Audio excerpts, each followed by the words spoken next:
The fact that it was really not easy a lot of the time, and there were a lot of struggles along the way, and it was not a smooth transition by any means. Hello everyone, this is Marina from Soul in the Raw. I'm super excited today because number one, I'm shooting with my new camera, so that's really cool. And number two is I'm going to tell you all about how I personally transitioned to a vegan diet and a raw vegan diet. So this video is going to be more personal probably than my other videos, and I just want to share with you so you can learn how I did this and get some tips along the way.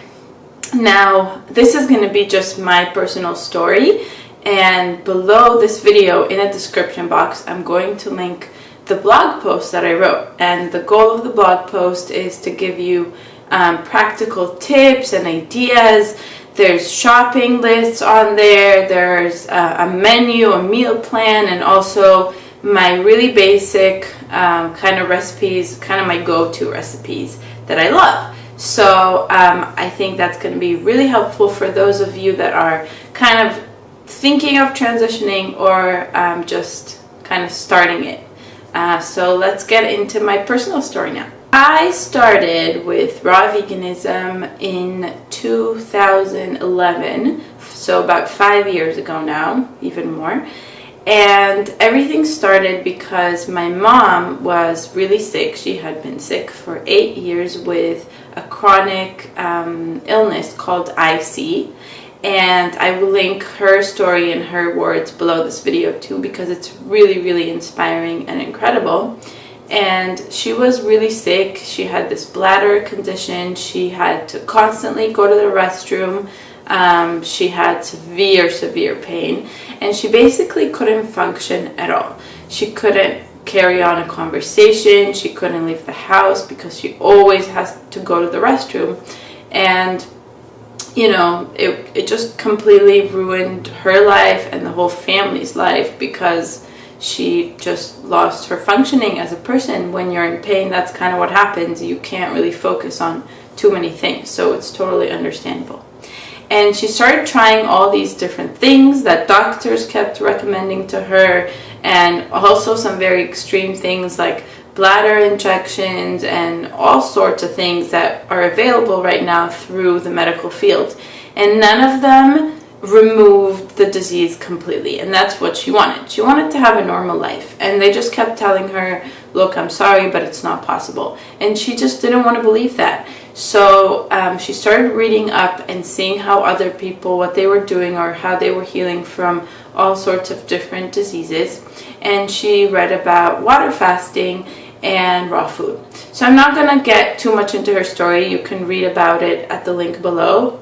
But basically she did a really long water fast, and that pretty much removed most of her pain. And then right after, she started a raw vegan diet. And the interesting thing is she did this twice. She did water fast twice, and the first time, even though the water fast was really helpful, she did not switch to raw veganism. She went back to eating exactly how she was eating before. And so all of the symptoms of her disease came back. And the second time she did this, which I think was a year or two after the first time, she went to raw veganism, and that was amazing because it sustained everything that this fast had accomplished for her. And looking at this, at my age of 23 back then, I thought, wow, this is really interesting. You know, I never thought of myself as someone who could be a raw vegan, but I just thought it was really cool, and I really connected to it, and I was really impressed by learning the fact that your body can heal itself. I never ever would have thought of something like that before. And at that point, I had been a pescatarian for 3 years, and I started being a pescatarian for two kind of funny, totally unrelated reasons. The first one was for the animals, and the second was for religious reasons. So I, at that time, was learning a lot about the Holocaust, and I'm Jewish, and I was learning about how all of these Jewish people were persecuted for being Jewish. And I also worked with a lot of Holocaust survivors. And I just kind of wanted to honor their memory. And my way of doing it was going kosher. That's just what I decided at the time. And so I thought to myself, okay, so am I going to find kosher meat? Like, how am I going to do this? And I just said, you know what? I never really liked meat, ever. Not chicken, not beef, none of that. I never liked the taste of it. So I just decided that I'm just not going to eat it, and it's better because then I'm not hurting animals. And that's what I thought at the time. Now with fish, I didn't want to give it up because when I was about 10 or 11 or so, I was at the beach and I saw people fishing, or I saw a dead fish, I don't really remember. And I just remember a good family friend of ours saw me really upset and sad, and she said, "Don't worry, Marina, because fish don't have feelings. They don't have, nerves." And I totally believed it for so many years of my life. And it's amazing to think about how, as a kid, you have this natural instinct of respecting animals and not wanting to hurt them, and how society, of course this was well-intentioned. She didn't want to see me sad, but society has all these misconceptions about animals, but animals are totally like us in terms of feeling emotion and pain. So that was kind of the story. When I was 20 years old, I became a pescatarian, but I was not a healthy eater by any means. I was totally a junk food, I wouldn't say junk food eater. I still liked fruit in the morning. That was like a family tradition. We always started the morning with fruit, but there was also like the occasional Greek yogurt in there and all that kind of stuff. And I love dairy, so I would eat as much dairy as possible. And I loved like chips and crackers and those kinds of things. Those were my favorite. I could literally have dinner in the form of like fries or chips or whatever, snacks. So that was kind of where I was at 20 years old. And I loved food, and I still do. And that's why my business is all about teaching people how delicious healthy food is, which is really, really cool. Lots of us have this misconception that healthy food is gross and you can't have like healthy and delicious food, and that's totally incorrect. So 3 years later of me being pescatarian, I find this out about my mom. I see the transformation in her from someone who could not even stand up straight to someone living a normal life, and I get really excited and intrigued. And I never thought about veganism before. I never thought about ethical veganism, none of that. But I decide, me and my partner, we're living in Jerusalem at this time, and we decide to try this. And it's really cool because my partner is a very experimental and open-minded person, just like me. So we kind of said, okay, let's do this experiment together. Now keep in mind, we're living in Jerusalem. Veganism was not popular in Israel at that point. Gary Yurofsky has not made his video popular in the country at that point. I pretty much didn't know anyone vegan, not to mention raw vegan at that time, except for my partner and I. And so we said, let's try this out. Now I want to tell you something. A lot of people online claim, raw veganism is this miracle diet and it heals so many things and it's so easy and wonderful and natural and all this stuff. And I wanted to make this video because I just wanted to be very, very clear and honest about my journey and the things that I experienced, and the fact that it was really not easy a lot of the time, and there were a lot of struggles along the way, and it was not a smooth transition by any means. So here we go. We decided that we're gonna do this, we're gonna try this out. A couple of funny stories were that the first thing that we brought to his family's home for dinner for them to try was avocado chocolate pudding, which is now like one of my favorite things. And they just thought we were insane because they tried it and they're like, okay, it's brown, it's chocolatey, it's sweet, but then it tastes really weird. What's in this? And we tell them avocado, and they just thought we went completely crazy.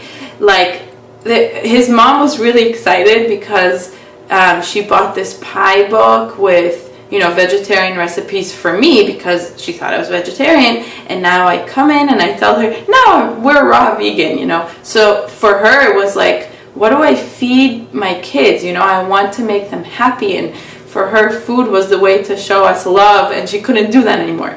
So that was hard for her in the beginning, really, really hard.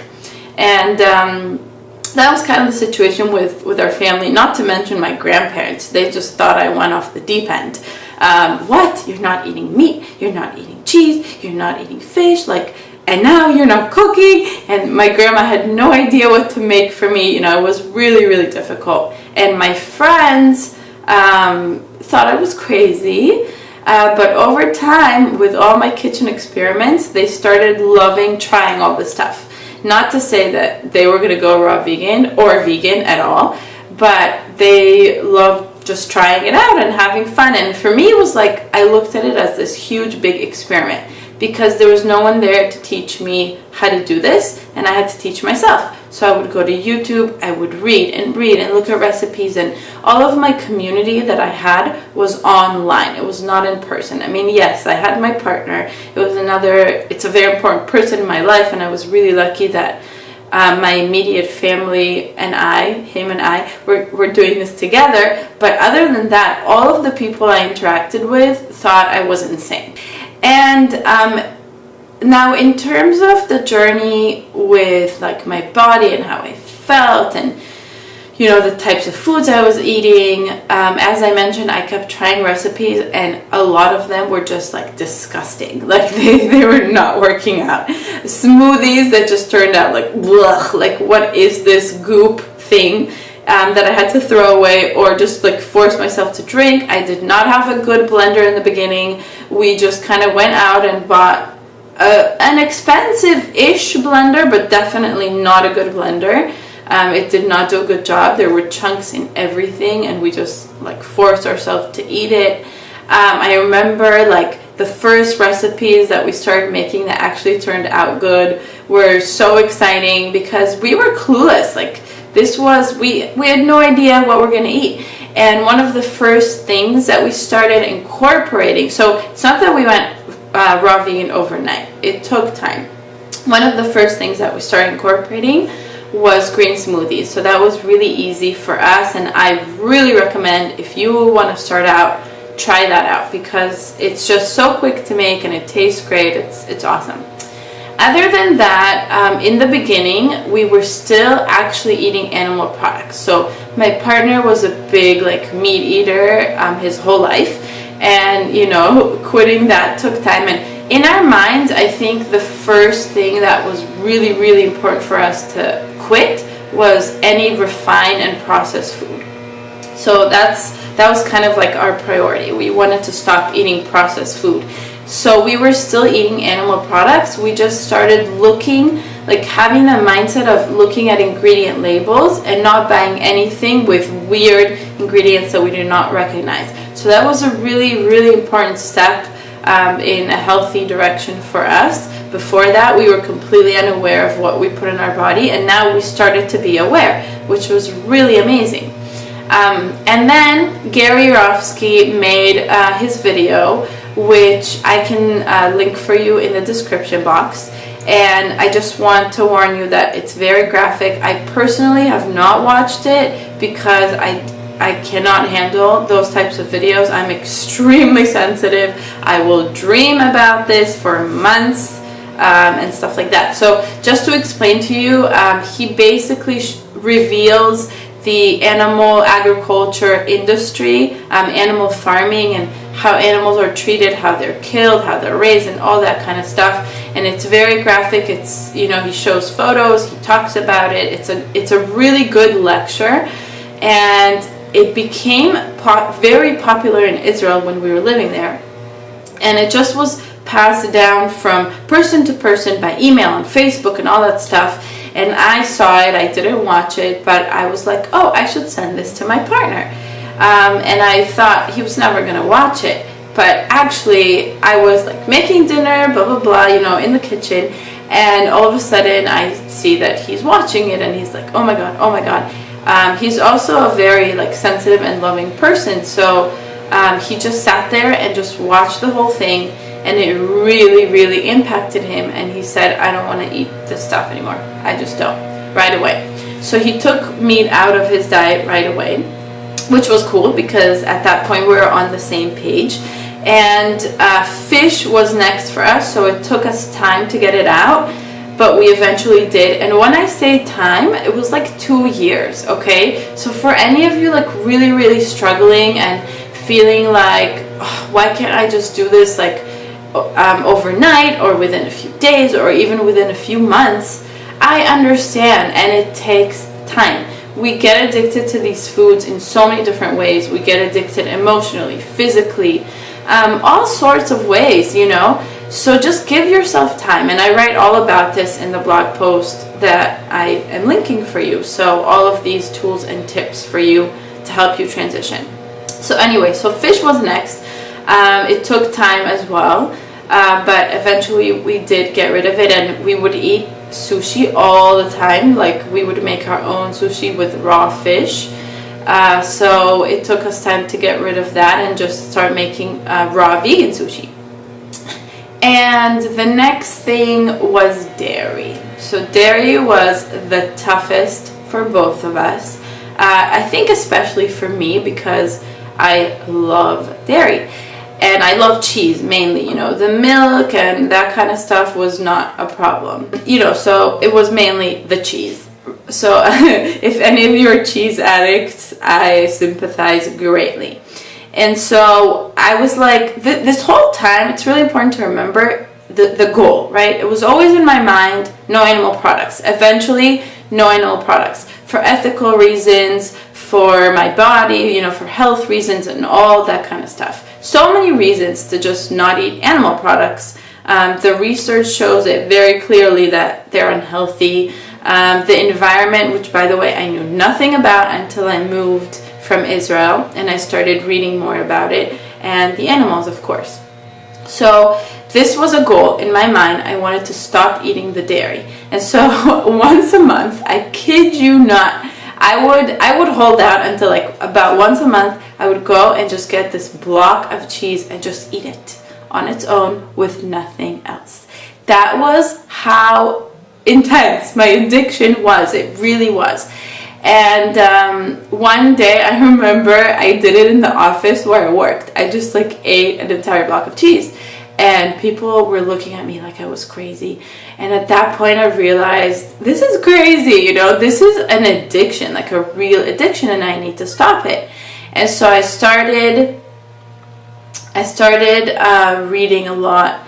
And one of the main things that really helped me get rid of my dairy habit for good, I do not eat dairy anymore. I do not miss it. Like when I see cheese, it does nothing to me. I used to go crazy. Like even when I saw sliced cheese or any type of cheese in front of me, it was like a drug. Like I couldn't focus on anything else. All I wanted was to eat that thing, you know? And I know that so many of you are feeling that. I know it. So what really helped me personally was not the health part, because you know, we know that it's bad for us. We know that it causes osteoporosis. We know that it's bad for, you know, it's so acidic. It's just bad for everything. But that was not the thing that was going to help me, because, you know, sometimes you just slip up anyway, even if you know something's bad for you. But what really helped me is learning about the dairy industry and learning that animals suffer more in the dairy industry than actually the meat industry. And I always cared about animals, and I always wanted to be as ethical as I could. I'm not 100% perfect, you know, obviously, and none of us are. And when I learned about the dairy industry and how horrifying it is, just reading about it and knowing that all the male, you know, baby cows or sheep or goats, whatever, that are born are usually sold into the meat industry anyways, and then cows are basically raped to get milk, because they're not going to be pregnant all the time, but they're constantly impregnated to have their milk. And the baby cows, they're not given their mother's milk. I mean, it's just horrifying. The whole thing is like an atrocity to these amazing animals that feel all of this. So when I found this out, I was like, I could not be part of this. And that really helped me. It was like almost a selfish thing, you know, it just helped me and allowed me to stop consuming dairy. So with the progression, after taking out the fish first and all of the dairy, now we were vegan. We were trying to do 100% raw, and it worked for a while, but whenever I was doing 100% raw vegan, personally, I was always struggling. I always felt like I'm not satiated enough. I need more food, like I'm not satisfied, just all of these things. I was always like waiting for the day that I could have a little bit of steamed vegetables or something like that. That was how I personally felt. And it could have been an emotional thing, and it could have been, you know, so many different things. And then I started learning a lot about nutrition, and actually learning about what's healthy, what's not healthy, learning about nutritionfacts.org, which is a great website. I also read the book Becoming Raw, which talks about the actual nutrition behind raw food, the actual research and all that kind of stuff. And I learned a lot about the myths behind raw food, which in the raw food community, there are a lot of myths about soy, about enzymes. I'm not going to go into that. If you're interested in me making a video about it, I'll be happy to. Just let me know in the comments. But basically learning all this stuff made me realize that cooked food can be really healthy. And up until that point, believe it or not, I was scared of cooked food. I really was. And I was scared to say that I eat cooked food or to eat it or all this kind of stuff. I thought it was unhealthy. And these are the myths that I was learning through the raw food community and just reading online. But I wanted to rely on research. You know, I'm a very research type of girl. I have a master's degree. I've done a lot of research myself, and I like research. I like knowing the facts. So when I learned that things like beans are really, really healthy, and I started looking at their nutrient breakdowns, I started, you know, realizing that they are extremely nutritious. By eating a little bit of beans, I was so much more satisfied, and I was getting so many nutrients, so much more than with the other food that I was eating. So that was a big thing. And so I would say in about the last year, I've become way more comfortable with eating cooked food, cooked vegan food, and I feel really good when I eat it. So that's my personal experience, and I definitely do not want to like invalidate other people who feel really good with raw food. Like my partner, for example, feels better eating 100% raw, so I really try to support him with that and make him 100% raw food. But for me, no. For me, I like to have days when I eat raw when I feel like it, and have days when I eat cooked food at night, and that really, really satisfies me. So another thing that I really want to mention is oil. Oil was a huge part of our diet for a long time, even when we wanted to get rid of processed food, and we thought it was healthy. We read it was healthy everywhere, you know, pour the olive oil, coconut oil, sesame oil, all that stuff, cold pressed, unrefined, blah, blah, blah. Everybody was saying how healthy it is. I never saw research saying that it was healthy, but people were saying it's healthy. So we just poured it on everything, you know. And then I read research. And I read nutritionfacts.org. Dr. Michael Greger on there just collects all this different research that's done and presents the evidence. And I read that oil is a refined food. Also, the 80-10-10 or low-fat raw vegan movement also was talking about how oil is a processed food. And it made so much sense to me. So much sense. So I stopped eating oil, and oh my God, what a difference. Like, I just felt so much better when I stopped eating oils. And that was about like 3-4 years into this whole health journey. So that's another point. And now all of my recipes do not contain oil, which is very exciting. So far, I have covered with you the journey of letting go of the different foods and kind of how I eat now, or how we eat now.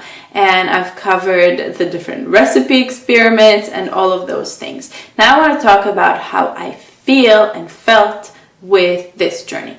I come from a very messed up digestive system. Very messed up. My stomach was always hurting. I was having a lot of issues. And there were all these promises with the raw vegan movement and raw food diet that I was gonna heal quickly and feel great. And I also did a lot of juice fasting and juice cleansing, which really helped me in the beginning, and also was a little bit difficult mentally and emotionally. Like all the different kind of restrictive behaviors and thoughts were not good for me mentally. But I really wanted to feel good. I wanted to feel good on all levels. I didn't want to just feel physically good. I wanted to be very stable emotionally and balanced. That was a huge, huge goal of mine. That is why I introduced cooked vegan food, oil-free, totally unprocessed.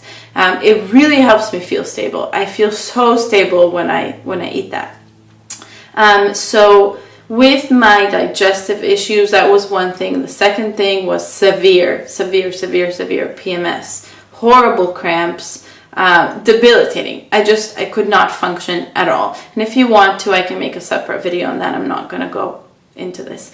But those were like the two main issues that I was having. And looking at my mom, I thought, oh, everything was going to go away. I'm going to feel perfect, right away. And in the beginning, because in the beginning it was like I was getting rid of all this processed food and I was introducing more healthy foods into my diet, I did feel a change. I felt a change. I felt more energy. My skin was doing really well. My digestion was better.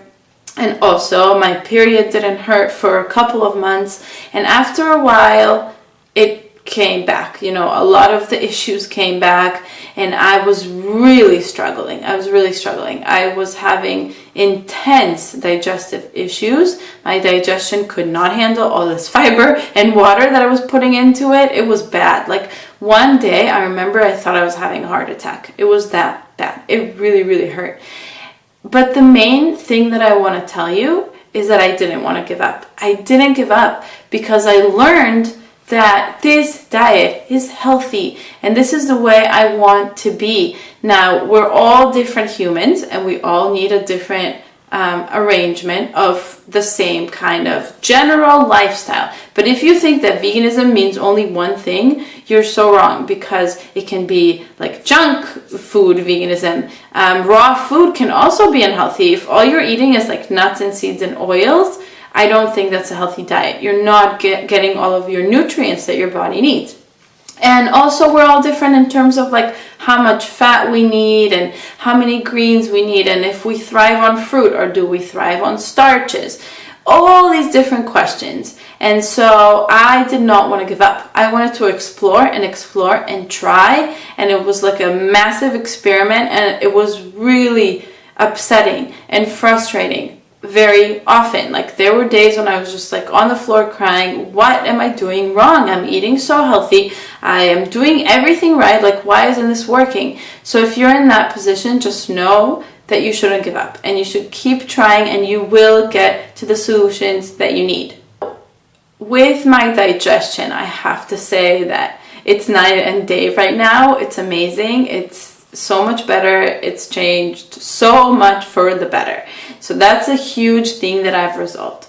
And with PMS, it really depends. Like I still sometimes do struggle with it. It's not as bad usually. I don't have to take a lot of drugs to feel good most of the time. And sometimes I do. Sometimes I do get pain.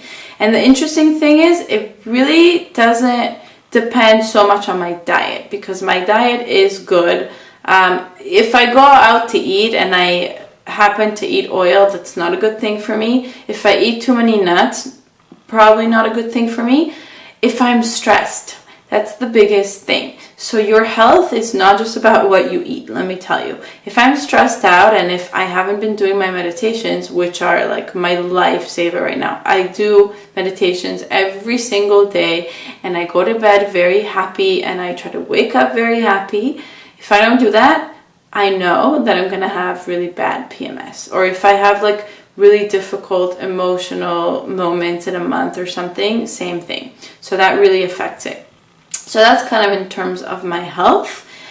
I believe that I've covered everything. This was my journey, or our journey. My partner was included in this too. And I just want to tell you, like, please don't give up.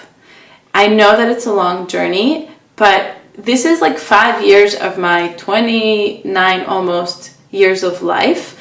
And you know, there's also so much more to come and so many good things and more changes, I'm sure, because I'm always changing, I'm always learning new things, and it's exciting. So just try to think of it as something really exciting and try to listen to your body. And I know everybody says that, and I also am one of those people who had no idea how to listen to my body. So if you're frustrated about this, I totally get it. But as I said, we're all different, and every single one of us needs a totally different diet. We're all going to eat kind of differently in amounts, in fat proportions, you know, all these different types of things. And the only person that can really fine tune it and figure it out is you. So it's not a doctor, it's not a nutritionist, it's really you. And yeah, a health coach or a nutritionist can really support you and help you to do it. But at the end of the day, when you learn the tools that you need, you're the one that's going to be figuring it out. So that is my main message. Please post your comments in the comment section. I would love to answer any questions that any of you have. I would love to support you, really, because I really needed it back then. And again, remember, my article is in the comment section, so grab that because it's going to be really helpful and full of practical tools and tips. Thank you so much for joining me. I cannot wait to see you next week, and have a beautiful week. Bye.